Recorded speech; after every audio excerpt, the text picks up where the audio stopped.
such a native way for us to connect.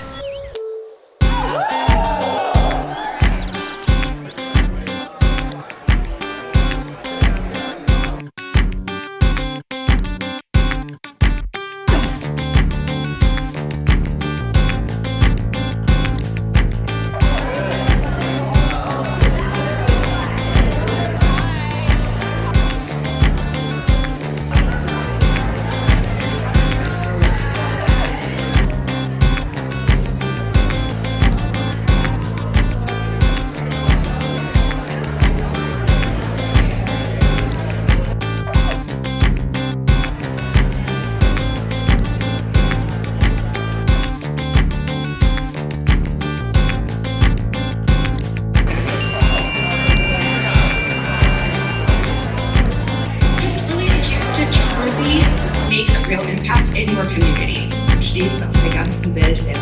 Jeder ist willkommen. We couldn't do coffee, breakfast, any of the things without all of our wonderful partners. If you Google or you have Googled today's speaker, you will find out some great information about him on the interwebs. But just for context, I wanted to do a little introduction. Dr. Bhagat is an educator, a arts innovator, a peacemaker, and a community healer. When I first confirmed him as a speaker, it felt as if everyone I met knew him in some way or form. So you are rich and famous, you are beyond. But whether you sat next to him, studied microbiology at BSU, education at VCU, he was your chemistry teacher at RBS, or he led you in a path to healing. The impact Dr. Ram has had goes well beyond Richmond and far and wide. So we are super excited to have him here today. In the 90s, Dr. Ram's co-founded Drums No Guns, which is a percussion ensemble that traveled and now has become the Drums No Guns Foundation, which supports youth and families that are affected by gun violence. So he'll talk more about that today. And because meditation is part of what he does, I would, as I introduce him to the stage, or as he comes to the stage, I would invite you all to stand and stay standing as he leads us into a native experience.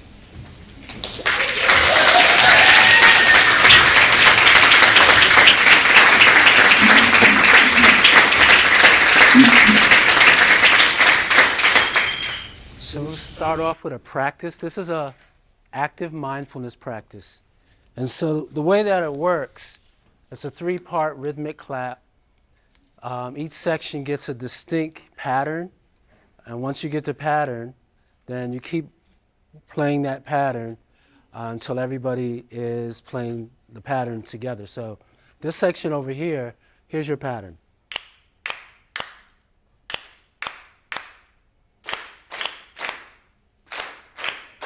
And then in the middle,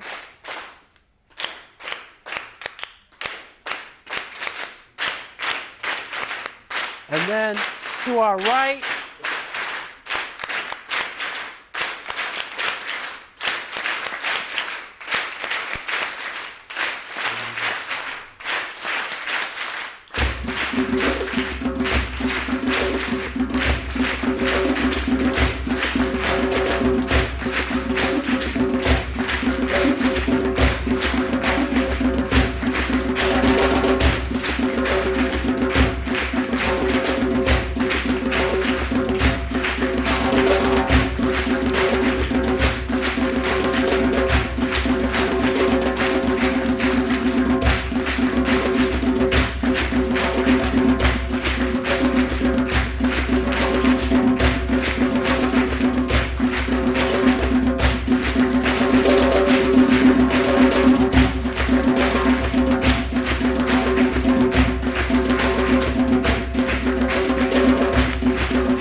That's how I deal with stage fright.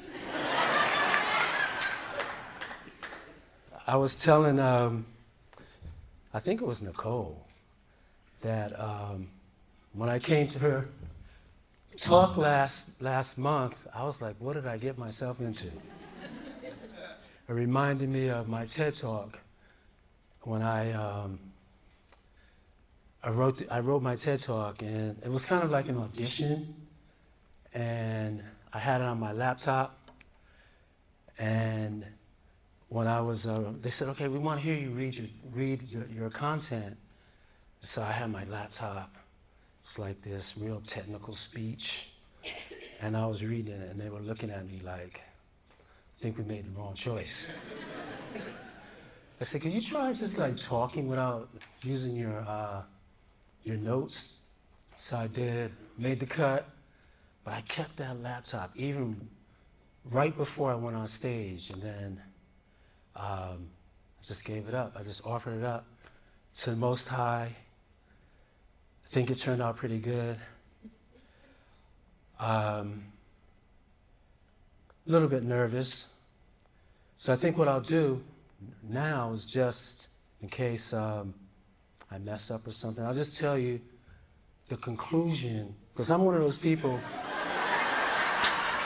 I'm one of those people who like, you could tell me the ending of a TV show or a movie, and then I'll go look at it and backwards. I look at it backwards, because even though I know the ending, I could still go and watch the story. So the conclusion really is that native is not either or, nor both and. It's a mindset. It's a worldview.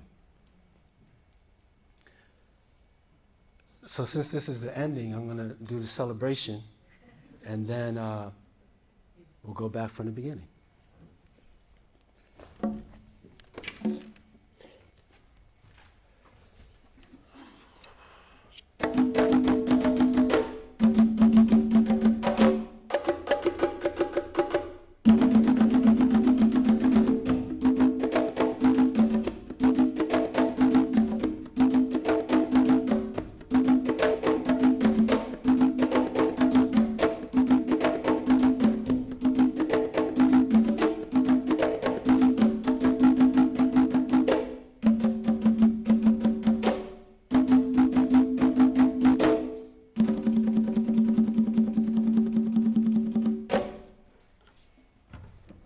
Children of the sun, the time has come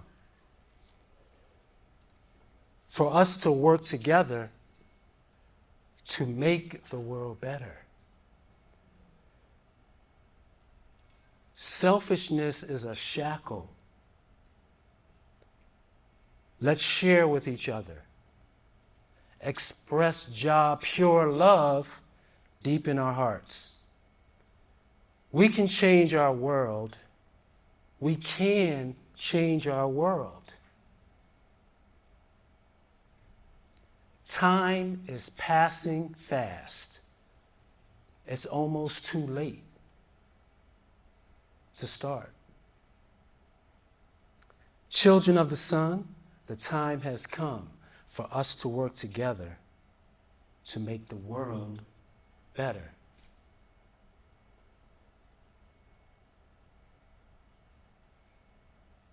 Appreciate the land acknowledgement that we did.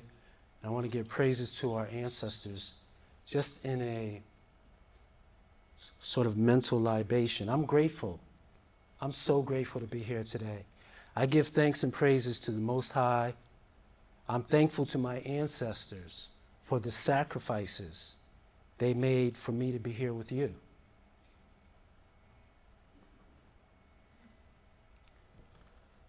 You can go to the next slide.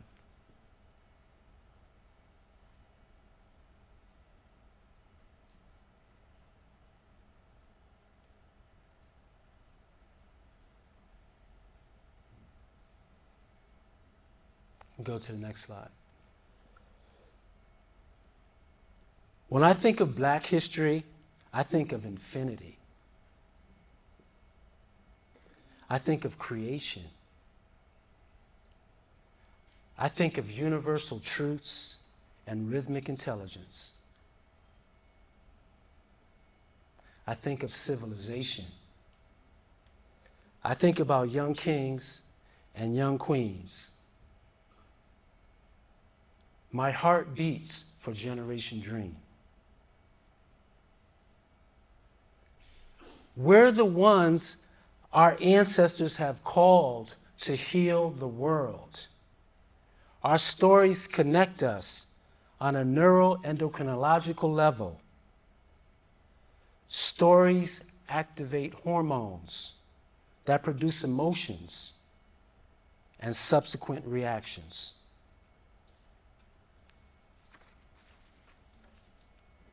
You can go to the next slide. A story is impelled by the necessity to reveal itself. The aim of a story is revelation, which means that a story can have nothing to hide, at least not deliberately.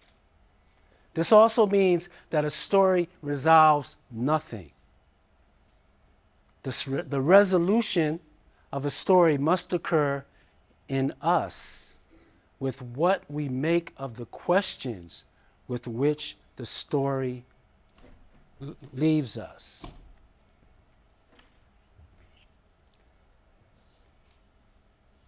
My story is about how you tell a mother that her child has been shot and killed.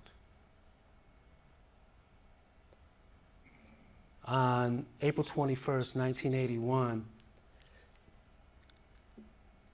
I was at my home, birth home in New Haven, Connecticut, with my sister, and the doorbell rang.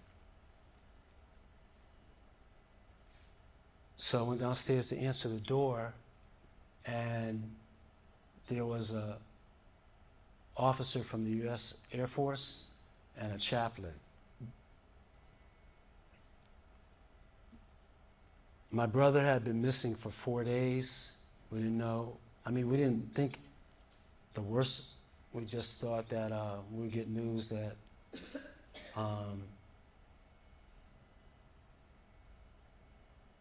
we just get good news. But by the presence of the chaplain and the officer from the Air Force, it was obvious to me and my sister that it was the worst possible news. But they said they couldn't tell us what happened. They had to tell our parents, they had to tell my mom. And my mother was on her way home to New Haven from California. She had been on a trip. And I didn't really want to tell her that my brother was missing because I didn't want her to worry. So they finally told us, and then my dad came, and I told him what happened to my brother, or that my brother was dead. And I just remember him collapsing on the steps. Then, I was telling my aunts, just the word started to spread. And then my grandfather came to, when he came to the house right before I had to go pick up my mom. And I remember that drive to pick her up and her getting in the car, and we were driving back to the house, and I didn't know how I didn't know how I was going to tell her. And then she just started asking me questions like, how's this person, how's that person, how's your sister doing? And then when she asked me how my brother was doing, I just like froze for a minute. And then I remember saying, Mom, Lester was missing. And then her body just tightened up, and she said, what do you mean he's missing? And then she said, I forget what she said. It was, well, how is he now? And then I remember telling her, when I said he was dead, she just started screaming. And then we pulled up, and that started this whole journey, this whole path that I'm on with healing community, with rhythm. And she told me something really that only a mother could say, that she knew he was in a better place because the only time she felt that kind of pain was when she gave birth to him. And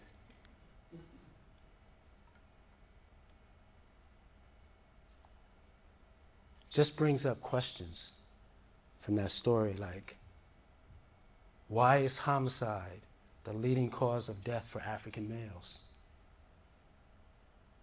My mom, one of my former students, we started a program at Richmond Community High School dealing with the root causes of these issues. What are the root causes of gun violence, and who really cares? Beyond the debate and division around gun violence or gun rights in America, you can go to the next slide. No, that slide's cool, sorry. We must expand our minds to understand the historic, massive, intergenerational trauma caused by gun violence. School and community shootings continue to cause deep and far-reaching harm. The increase in mass shootings across the country is almost a daily occurrence. Movie theaters, playgrounds, grocery stores, nightclubs, concerts, graduations, and even Super Bowl parades have become national sites of massive loss of life due to gun violence. When will we learn to live in peace? We're all natives on planet Earth. So we define native in three ways. An individual, family, organization, community, or society with Aboriginal roots, Aboriginal roots and indigenous origins, connected symbiotically to the resources of an environment and an ecosystem. That's using natives as a noun. Another definition that we use for natives is a primitive entity, species, or peoples who inhabit a domain, place, or space with abundant resources that are essential for the parasitic consumption of invaders. That's the definition of native from more of an adjective point of view. And native as a verb, a collective act of cultural reconstruction that's transmitted across generations using spiritual energy and forces to produce a global renaissance. So let's break this down. People who know me know I like to work with acronyms, like they just come from the spirit world. And so the alchemy of this work, dealing with healing community. So the N stands for nomenclature. You heard people say, some of my chemistry students here, I doubt if they remember what nomenclature means, but it's the study of naming compounds, chemical compounds. Compounds are made out of elements, atoms, subatomic particles, and energy. And also this energy, like the Dogon people of Mali call this Nomo. It represents the power of the spoken word to create harmony and balance. So if we think of those three definitions, the noun, the adjective, and the verb, the names that we receive, the names that we're given, have meaning, have energy, give us a purpose or define our purpose. Like if you were born on a Friday, then your name would be Afua. Queen Afua, Queen Afua. There's two Afuas in the house. Ashley and Kieran. There might be more. Anybody else born on a Friday? Okay. Then as that adjective, where the idea of native is this perception of looking at people as a commodity for exchange. So we name things like King James, St. John's, Queen Elizabeth, go to countries, give names, change names, call Richmond instead of the indigenous name. And then as an act, quilombos, that's where enslaved people, African people, it's like the Maroons. But quilombo, I remember learning about quilombos well after I finished undergrad. A quilombo is this space and place where people who sought and fought for their freedom would go and create or replicate their democratic societies where everyone was welcome. The A stands for ancestral healing or soul healing, like knowing your ancestry, learning where you came from, learning that my maternal grandmother's people were from Sierra Leone is a type of soul healing. Or as Josh Epperson calls on us to find solutions instead of solutions. T stands for the transformative power of story. It's how when we tell our stories, it's catabolic in a way because we can break down that pain. And then it's also anabolic where we can build up connections. It's like a path to liberation through storytelling. And then the I. Have any of you seen the new Bob Marley movie, One Love? Not yet? Well, one of the things that really stood out for me from that movie is the power of the I3s, the backup singers for Bob Marley, and how they harmonized the group and they were the foundation of the group, especially his wife, Rita. And so the I in Native, I have the I3s. Intuition, imagination, and illumination. Now I want to talk a little bit about these I3s because this is where we tune in on a deep level, the intuition that comes from like the subconscious.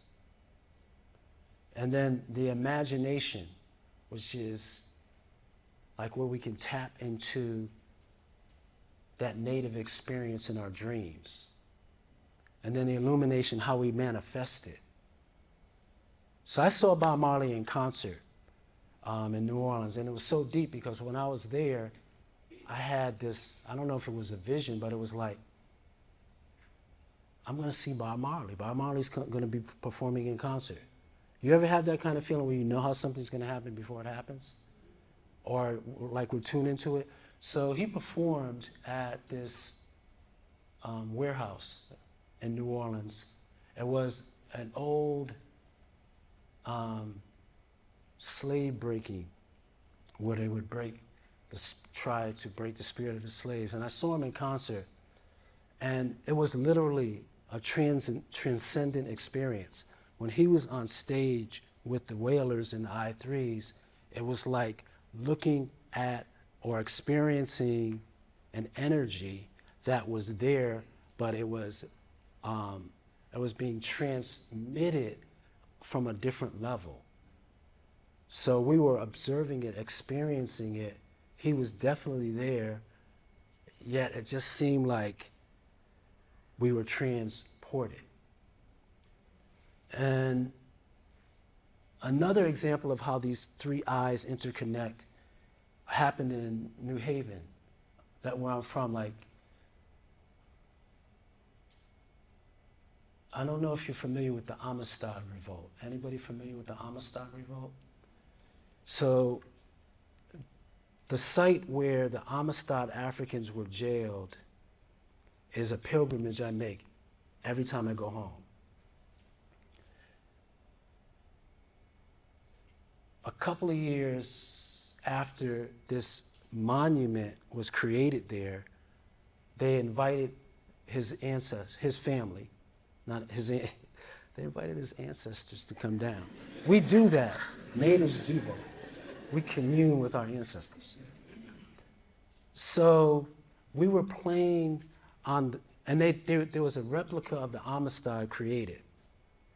And so it was going on this voyage, and it was returning from this voyage, and it was coming into port. And we were on the dock drumming. And his family was there. And in that space, I experienced teleportation. Now, Western science defines teleportation as fictional transfer of energy from one point to another without traversing the physical space between them. So we have to come up with a different name or another term to describe the phenomenon, because through drumming, I was actually transported to the deck of the ship. I was on the deck of the ship. I was still on the dock, but I was on the deck of the ship drumming, and I could feel like the water coming on, sprinkling on me. And then we have these people I talked about earlier, the Dogons. You heard of Benjamin Banneker? Benjamin Banneker was a descendant of the Dogons, a genius, multi-genius. For those people who don't know, he created one of the first almanacs. He was involved in the architecture of Washington, D.C. So this teleportation, even though Western scientists might say that it's fictional, it's real. The Dogons charted the heavens without telescopes. And then there's this phenomenon of astral projection. Like when we dream sometimes, people astral project. It's something that people, like, I don't practice it and do it like intentionally. Some people work on that where they can astral project. But what it all adds up to, what these three eyes add up to, is that in this native mindset, we can channel energy and ideas will flow through us and help us to connect with this source of energy that has the power to utilize us to make change happen. This is the 70th year of Brown versus Board of Education.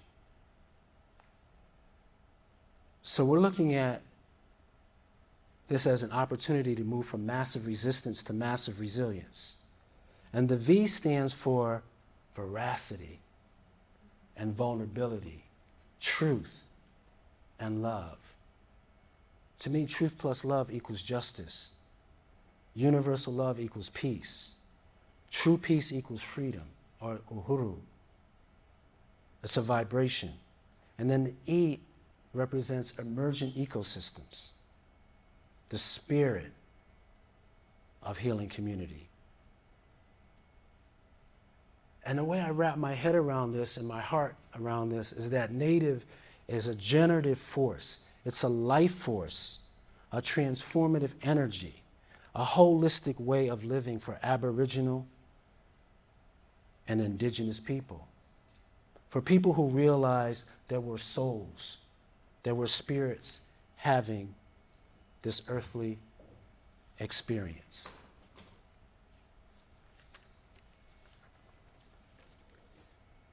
This native rhythm is the wah-wah-ko. It's the rhythm of regeneration. You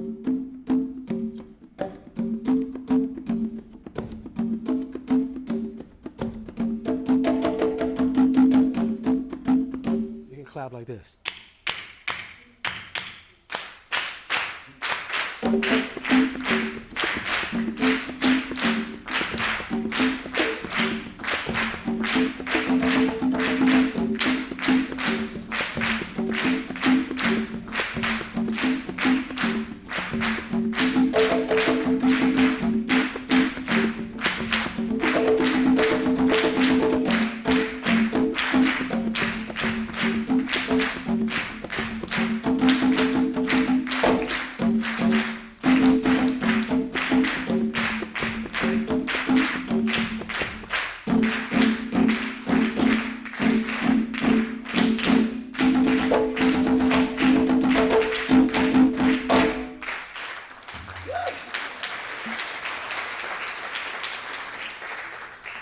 There is a purpose for this game of life.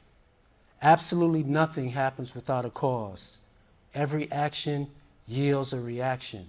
The supreme plan has no flaws. Our time on earth is predetermined. We have only seconds to realize our mission. Once we fulfill our purpose, it is time to leave. The sun rises and the sun sets. There is a purpose. Absolutely nothing happens without a cause. There is a purpose. The supreme plan has no flaws. There is a purpose. There is a purpose. Seeds are planted with hopes of growth. Physical life is temporary. Spiritual development makes us strong. The soul, the true person, lives eternally. The soul, the true person, lives eternally. Plant seeds for healing. Plant seeds for change. Plant seeds for unity. Thank you.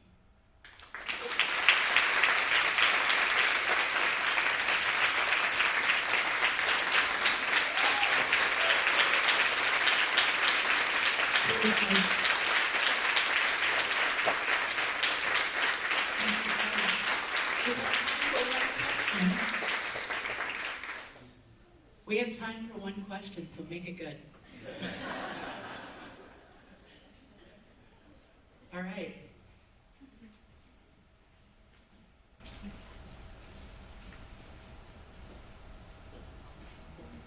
Ram, would you talk to us about your work with restorative justice? Yeah, restorative justice. My work with restorative justice started like after my brother got killed. Well, actually, even before that, but after my brother got killed, it was like how to acknowledge the harm, how to address injustice, and then it just became an evolution because we were doing it before there was even like a name for restorative justice, right? So in the schools,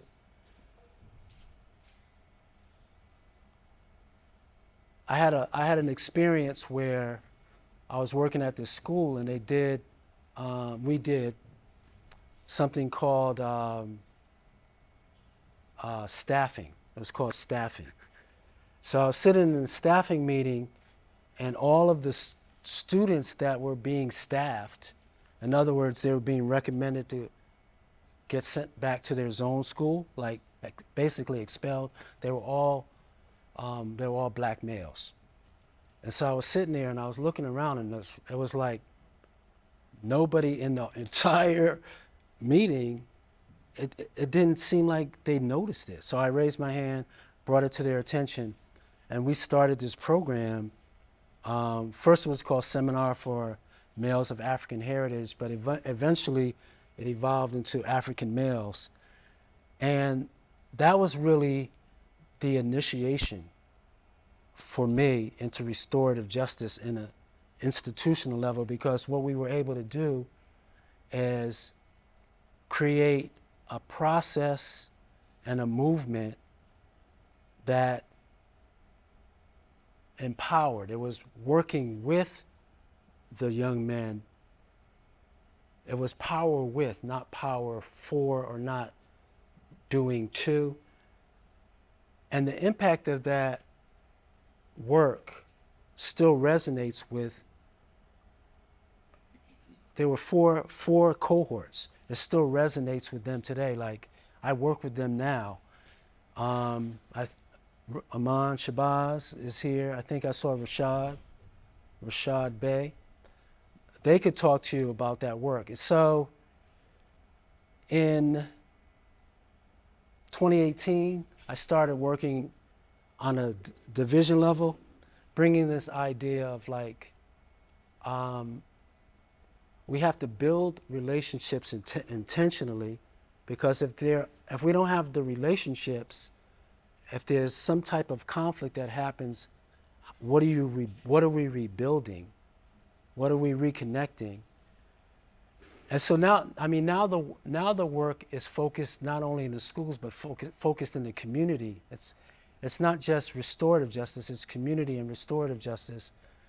So we're showing how this work can transform culture by creating a national model at MLK, Martin Luther King Middle School. We've reimagined and transformed in-school suspension into restorative spaces. We use urban gardening to help young people reconnect with themselves and with a higher power. We use arts and culture to provide a vehicle for that expression, for resisting the oppression, giving youth a voice to articulate their understanding of their relationship with the power structure.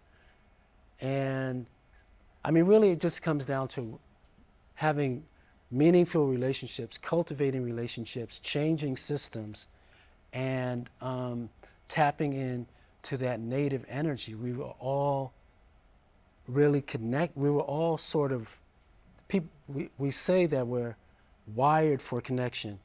So I think these two quotes right here. So I was at Target. My daughter was helping me pick out this outfit.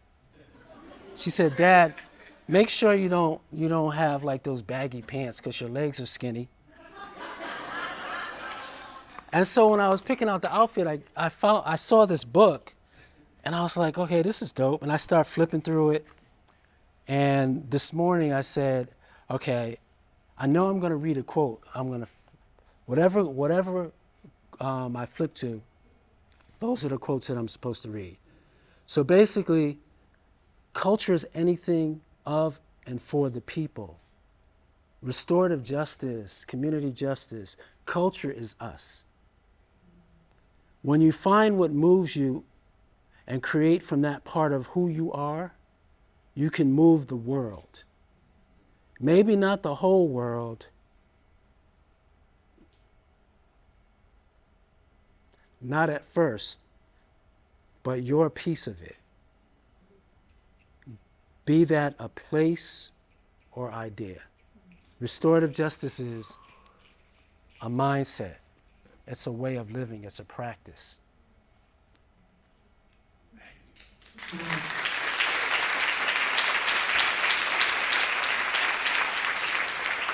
This is super fast. Super fast. It's amazing.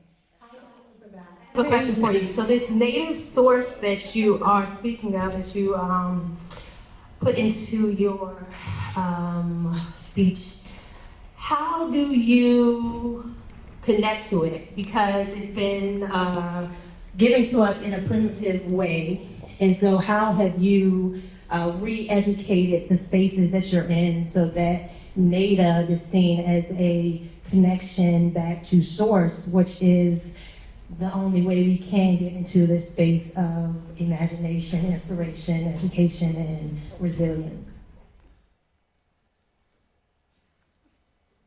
We have to define, like in the Nguzo Saba, 7 Principles of Kwanzaa, Kujichagulia, self-determination.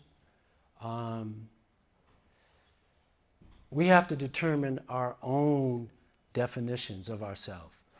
And it's not like we have to create them out of scratch, because our ancestors have laid out a blueprint. So if we defy the lie, this lie of one race is this hierarchy of human value based on skin color, and realize that, like, we're all made out of the same compounds, we're all made out of the same elements, we're all made out of stardust, from dust to dust. And study, learn, and teach. Like, don't believe the hype.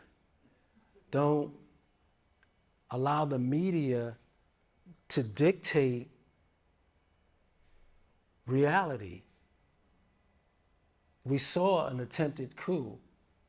We witnessed it. Believe in ourselves and believe in each other, and move. That's why together. That's why my pronouns are he, him, and we. That's what Ubuntu is. I am because we are. That's what Sawubona means, that I see you. I see beyond just your surface. And Sankofa, go back and fetch it. Go back and learn it. And for me, I think that, and for us, I think it's a responsibility. It's restorative justice to tap into the ancient wisdom and modern technology of Africa. Stop believing that Africa is primitive. Africa, in a negative sense. Africa is primitive in a positive sense. Civilization began in Africa. Wow.